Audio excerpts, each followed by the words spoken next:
السلام علیکم ورحمۃ اللہ وبرکاتہ. الحمد للہ رب العالمین والعاقبۃ للمتقین والصلاۃ والسلام علی رسولہ الکریم. اعوذ باللہ من الشیطان الرجیم. بسم اللہ الرحمن الرحیم.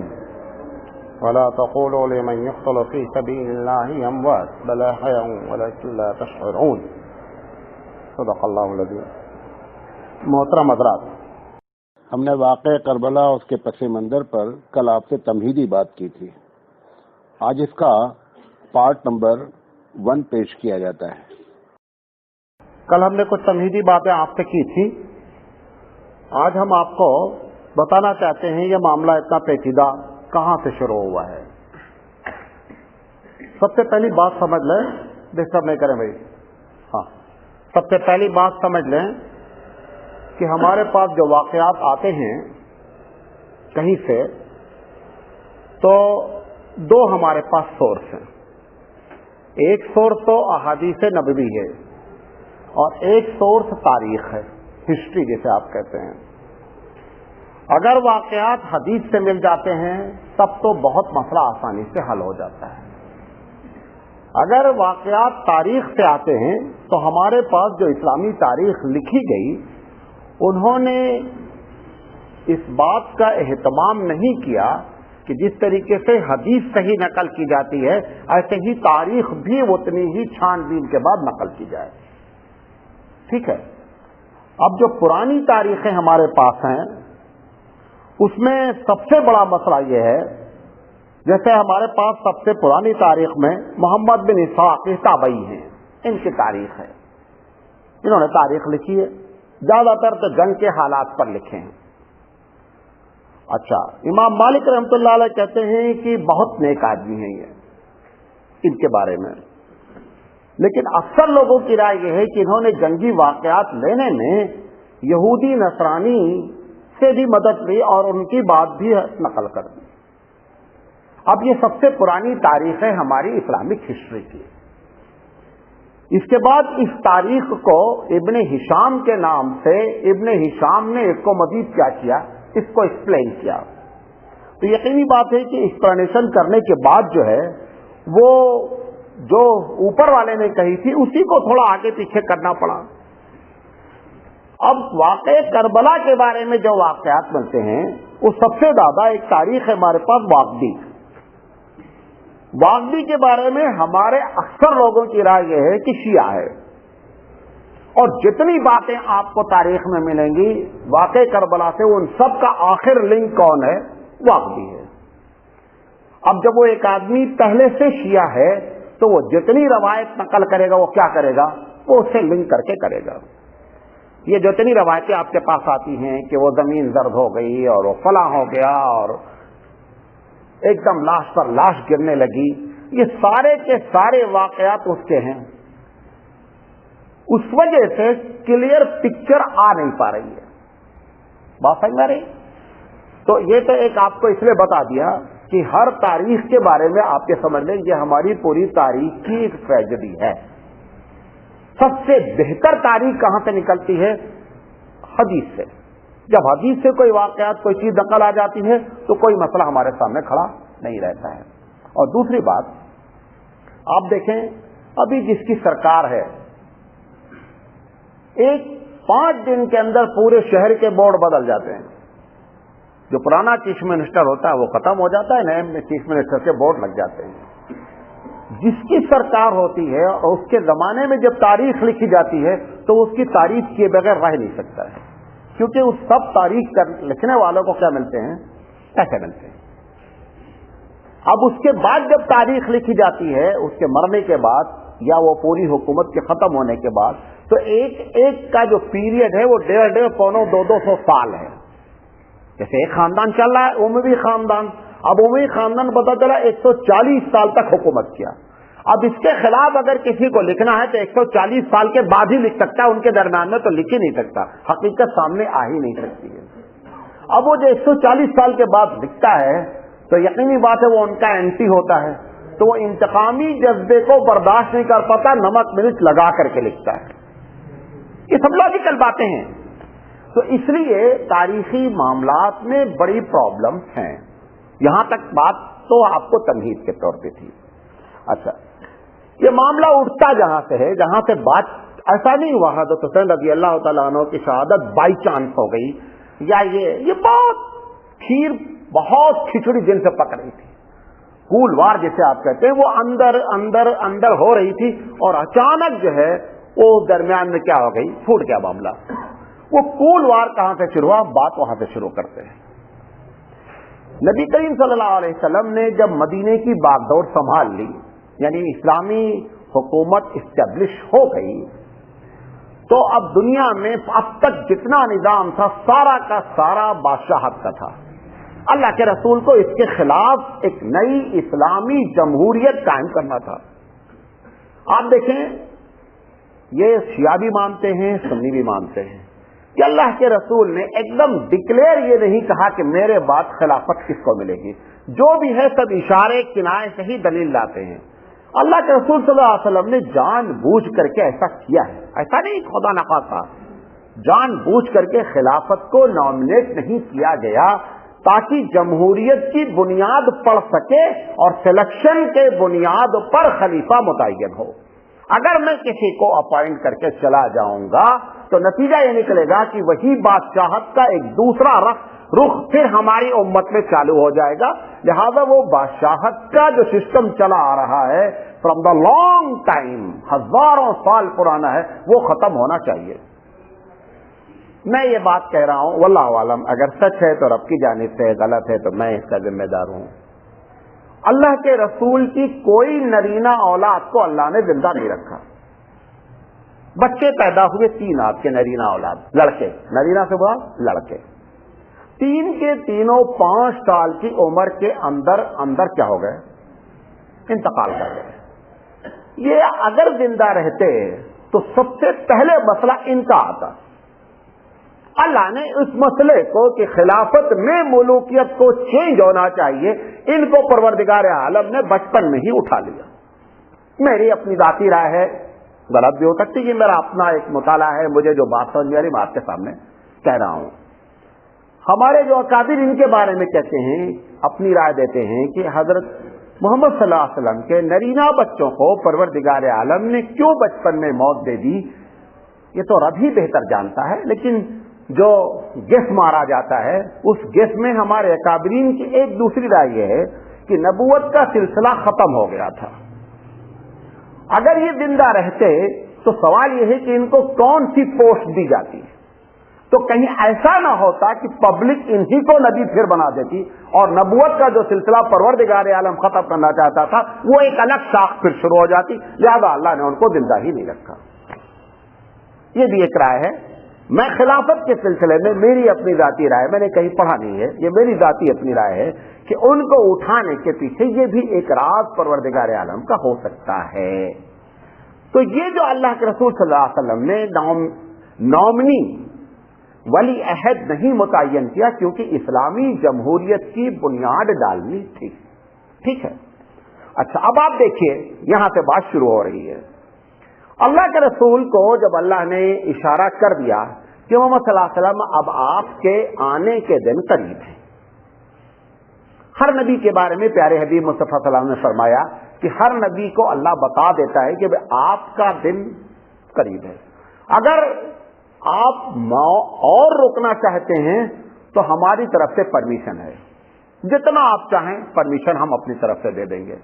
کوئی نبی پسند ہی نہیں کرتا, کیونکہ ہر نبی کی معراج سے مراد ہر نبی کا سب سے اصل مقصد رب ذوالجلال کی ملاقات ہے. یہ تو ہم ڈرتے ہیں موت سے. کیوں؟ کیونکہ ہم کو یہ معلوم نہیں کہ ہمارے ساتھ ہونا کیا ہے. اگر یہ آج آپ کو ڈکلیئر ہو جائے کہ صاحب یہاں سے جاتے ہی تمہارے ساتھ VIP ٹریٹمنٹ ہو جائے گا تو ہم مرنے کے لیے تیار ہو جائیں. مرنا تو آئیے. ہم کو یہ ڈاؤٹ رہتا ہے کہ معلوم نہیں معاملہ کیا ہوگا, لہذا ہم کانپتے رہتے ہیں. جب یہودیوں نے ایسے اللہ کے رسول سے کہا کہ اللہ کا ہم لوگ تو سلیکٹڈ چوزن پیپل ہیں, بہت اچھے لوگ ہیں, اللہ کے رسول صلی اللہ علیہ وسلم کو اللہ نے کہا ان سے کہو اگر تم کو معلوم ہے کہ تم اللہ کے بڑے محبوب ہیں فتمنوا الموت, تو موت کی تمنا کرو کہ وہاں تو تمہارا VIP. پھر موت سے کیوں گھبرا رہے؟ اب لاجک پیش کیا اللہ تعالیٰ نے. کیا بات سمجھ میں نہیں؟ یہودیوں نے رسول اکرم صلی اللہ علیہ وسلم کے سامنے یہ رکھا کہ ہم لوگ چوزن پیپل ہیں، ہم کو اللہ نے اس دنیا میں بھیجا ہے اور ہمارے ساتھ تو معاملہ ڈائریکٹ گرین چینل سے VIP ٹریٹمنٹ ہونے والا، ریڈ کارپیٹ. تو اللہ کے رسول صلی اللہ علیہ وسلم کو اللہ نے کہا ان سے کہیے فتمنوا الموت ان کنتم صادقین، اگر تو سچا ہے اے یہودی تو تمنا کر موت کی کہ مر جائیں گے. تو نبی کو وہ ڈاؤٹ ہی نہیں رہتا، لہذا وہ کبھی بھی دنیا میں اشتے ہونے کی اپیل کو اللہ تعالیٰ کی کبھی بھی ایکسٹینشن نہیں دیتا. بات میرے سنگے میں جو دلیل دینا چاہ رہا ہوں، اس کو پروردگار عالم کی جانب سے کوئی خطرہ نہیں رہتا کہ ہمارے ساتھ وہاں معاملہ کیا ہوگا، لہذا وہ ہر نبی اللہ تعالیٰ کی دعوت پر فوراً لبیک کہتا ہے.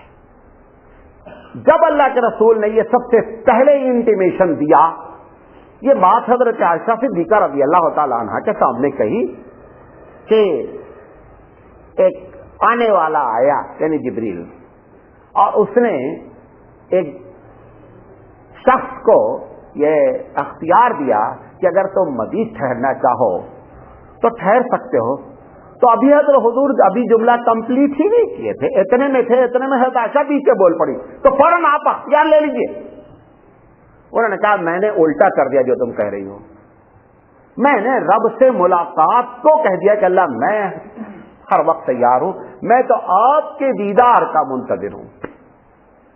اب اللہ کے رسول نے یہ انٹیمیشن پہلے کیوں دیا جا رہا ہے کہ اگر کوئی خلفشار اندر، میرا اپنا اگر کوئی خلفشار اندر ہے تو وہ باہر آئے، کیونکہ خلافت ایک بہت بڑا مسئلہ ہے. سب سے بڑی بات اسلامی حکومت اسٹیبلش ہو چکی ہے، اب اس کے بعد کون آئے گا ذمہ دار؟ تو اللہ کے رسول انٹیمیٹ دے کر کے صحابہ کے درمیان میں یہ نیوز پہنچے اور اس کے بعد دیکھا جائے کہ کیا معاملہ ابھرتا ہے. یہ پہلا دیا. پھر دوسرا آپ نے دیا، جبریل علیہ السلام رمضان میں آئے، حضور کی وفات ربیع الاول میں ہو رہی ہے. رمضان، شوال، ذیقعدہ، ذی الحجہ، محرم، صفر، ربیع الاول، ٹوٹل 6 مہینے کی بات ہے، 5 مہینہ کچھ دن کی بات ہے. جبریل علیہ السلام آئے اور کہا کہ اللہ کے رسول صلی اللہ علیہ وسلم سے کہ آپ جس چیز کو تلاش ہیں وہ آگے ہیں، یعنی لیلۃ القدر.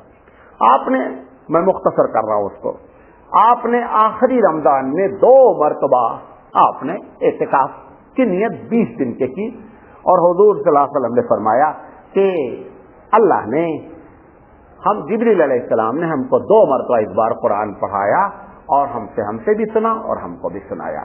یہ انٹیمیشن تھا کہ معاملہ اب یہ لاسٹ ہے.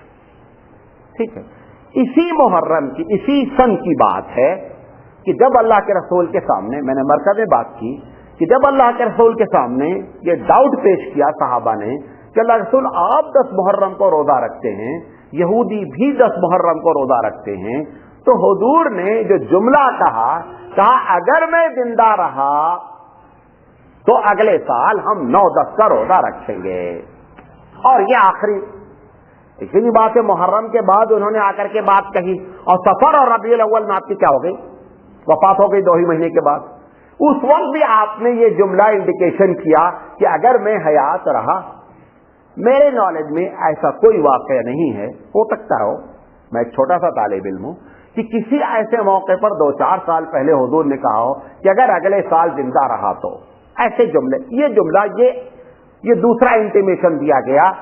اور جو سمجھنے والے اس میں نباس قسم کے لوگ تھے وہ جان رہے تھے. اسی درمیان میں اذا جاء نصر اللہ نازل ہو گئی سورہ. جب سورت حضور کو نازل ہوئی تو حضور نے پڑھ کر کے سنائے کہ بھئی یہ سورت نازل ہوئی. ابو بکر رونے لگے، ابو بکر صدیق رضی اللہ عنہ داروں قطار رونے لگے. صحابہ نے رونے کی کیا بات ہے، کئی کو تمہیں رو رہے. حضرت عمر جیسا آدمی بھی ابو بکر سے پوچھا کہ آپ کے رونے کی کیا وجہ ہے؟ انہوں نے کہا کہ نبی کا جب مشن پورا ہو جاتا ہے تو نبی ہمارے درمیان سے چلا جاتا ہے. اور اس صورت میں یدخلون فی دین اللہ افواجا، کہ اب اللہ کے دین میں جوک در جوک لوگ داخل ہونے لگے ہیں، لہذا اب نبی کا مشن پورا ہو گیا ہے، کسی ٹائم بھی نبی ہم سے رخصت ہو سکتا ہے.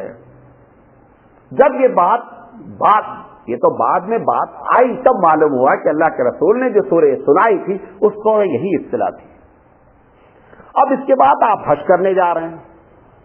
جب حج کرنے جا رہے ہیں, حج سے پہلے کا معاملہ سنیے, جہاں سے اصل پرابلم کریٹ ہوئی. سن 8 میں مکہ فتح ہوا. غور سے سنیے گا کیونکہ تاریخ اس میں مشٹ ہے. سن 8 ہجری میں مکہ فتح ہوا. جب حضور صلی اللہ علیہ وسلم مکے کو سیٹل کر دیا تو ایز اے گورنر آپ نے کسی اپنے خاص رشتے دار کو گورنر متعین نہیں کیا, گرچہ بہت سے لوگ ابھی وہاں پہ موجود تھے. یہ پاس کرنا چاہتے تھے کہ یہ اسلامی جمہوریہ ہے, یہ ضروری نہیں ہے کہ محمد صلی اللہ علیہ وسلم کے خاندان والا ہی آ کر کے کرسی سنبھالے. یہ آپ نے حجۃ فتح مکہ کے موقع پر یہ انٹیمیشن دے دیا. کیونکہ جس نظام کے تحت عرب زندگی گزار رہے تھے وہ سسٹم ہی ٹرائب سسٹم تھا کہ باپ کے بعد بیٹا اور اس کے بعد جو ہے وہ ایک دوسرے ہوتے رہتے تھے. تو آپ نے وہاں پہ گورنر جو متعین کیا وہ خاندان کے آدمی کو متعین نہیں کیا. اچھا, اب اسی موقع پر مطلب فتح مکہ کے موقع پر جب سارے بیت اللہ کو پاک کر دیا گیا, دیواریں زمزم سے دھل دی گئیں اور سارے بت کنارے, اب معاملہ ہوا کہ یہاں سے اب توحید کا اعلان ہونا چاہیے, اذان ہونی چاہیے. اب بڑے بڑے دگج قسم کے لوگ جو تھے وہ سمجھ رہے تھے کہ یہ اعلان کا شرف ہم کو ملے گا. اللہ نے اپنے رسول سے بہت پہلے کہہ دیا تھا, ان اکرمکم عند اللہ اتقاکم, کہ دیکھو محمد صلی اللہ علیہ وسلم تمہیں نہیں پوری دنیا کو معلوم ہونا چاہیے کہ ہمارے نزدیک کوئی خاندان کی حیثیت نہیں ہے, جو تقوی والا ہے وہ میرے نزدیک بزرگ ہے. ان اکرمکم عند اللہ اتقاکم, اللہ کے نزدیک سب سے محترم سب سے تقوی والا وہ ہے جو سب سے زیادہ اللہ کا خوف رکھتا ہے. آپ نے بلال کو بلایا.